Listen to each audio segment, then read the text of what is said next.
ఇలా కౌశిక్ రెడ్డి గారిని మొన్న అరెస్ట్ చేసే ప్రయత్నం చేసిరు, నన్ను నిన్న అల్లు అర్జున్ గారిని అరెస్ట్ చేసే ప్రయత్నం చేస్తా ఉన్నారు. నిన్న కథనాలు చూసినాయి, రేపు పేపర్లలో రాసిరు కేటీఆర్ గారిని రేపు ఎల్లుండి అరెస్ట్ చేస్తాను. నేను చెప్తా ఉన్నాను, మీరు ఎవరైనా మీరు రేవంత్ రెడ్డి గారు కేటీఆర్ గారిని ముట్టుకుంటే ఈ తెలంగాణ రాష్ట్రం మొత్తం కూడా అగ్నిగుండం కాబోతా ఉందని చెప్పి నేను హెచ్చరిస్తా ఉన్నాను. తెలంగాణ ఉద్యమంలో ఎంత పెద్ద ఎత్తున ఉద్యమం చేసిండ్రో దానికంటే పెద్ద ఉద్యమాలు జరుగుతాయని చెప్పి కూడా నేను రేవంత్ రెడ్డి గారిని హెచ్చరిస్తా ఉన్నాను. ఇలా కేటీఆర్ గారు ఏం తప్పు చేసిర్రు?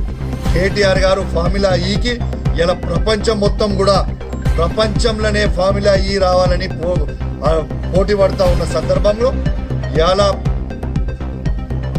కేటీఆర్ గారు దాన్ని హైదరాబాద్కి తీసుకొని వస్తే ఫస్ట్ ఇయర్ ఏమో 700 కోట్ల పెట్టుబడులు వచ్చినాయి, రెండో సంవత్సరం 12,500 కోట్ల పెట్టుబడులు వచ్చినాయి.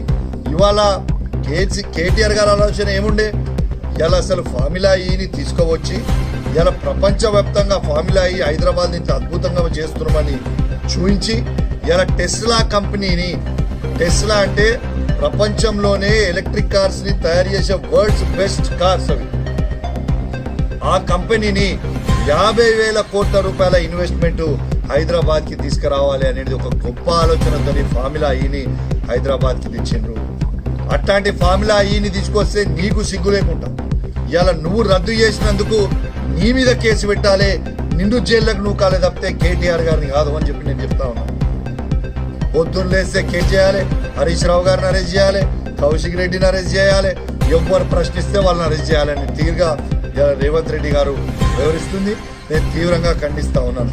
మరొకసారి చెప్తా ఉన్నాను, రేవంత్ రెడ్డి గారు మీరు కేటీఆర్ గారిని టచ్ చేస్తే ఇవాళ తెలంగాణలో అగ్నిగుండం కాబోతా ఉంది.